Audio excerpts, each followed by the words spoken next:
أعوذ بالله من الشيطان الرجيم. بسم الله الرحمن الرحيم.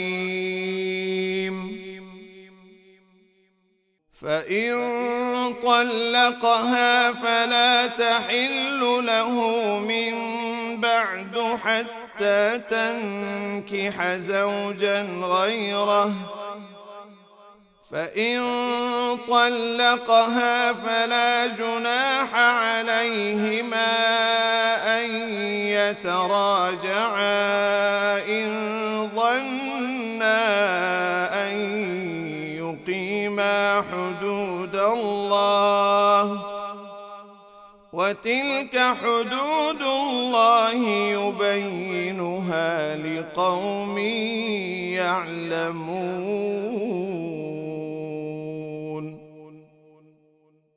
وإذا طلقتم النساء فبلغن أجلهن فأمسكوهن بمعروف أو سرحوهن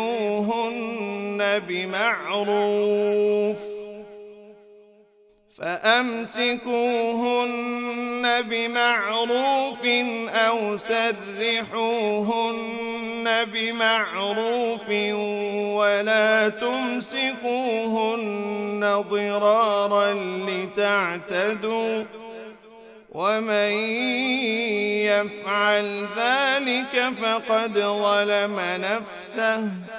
ولا تتخذوا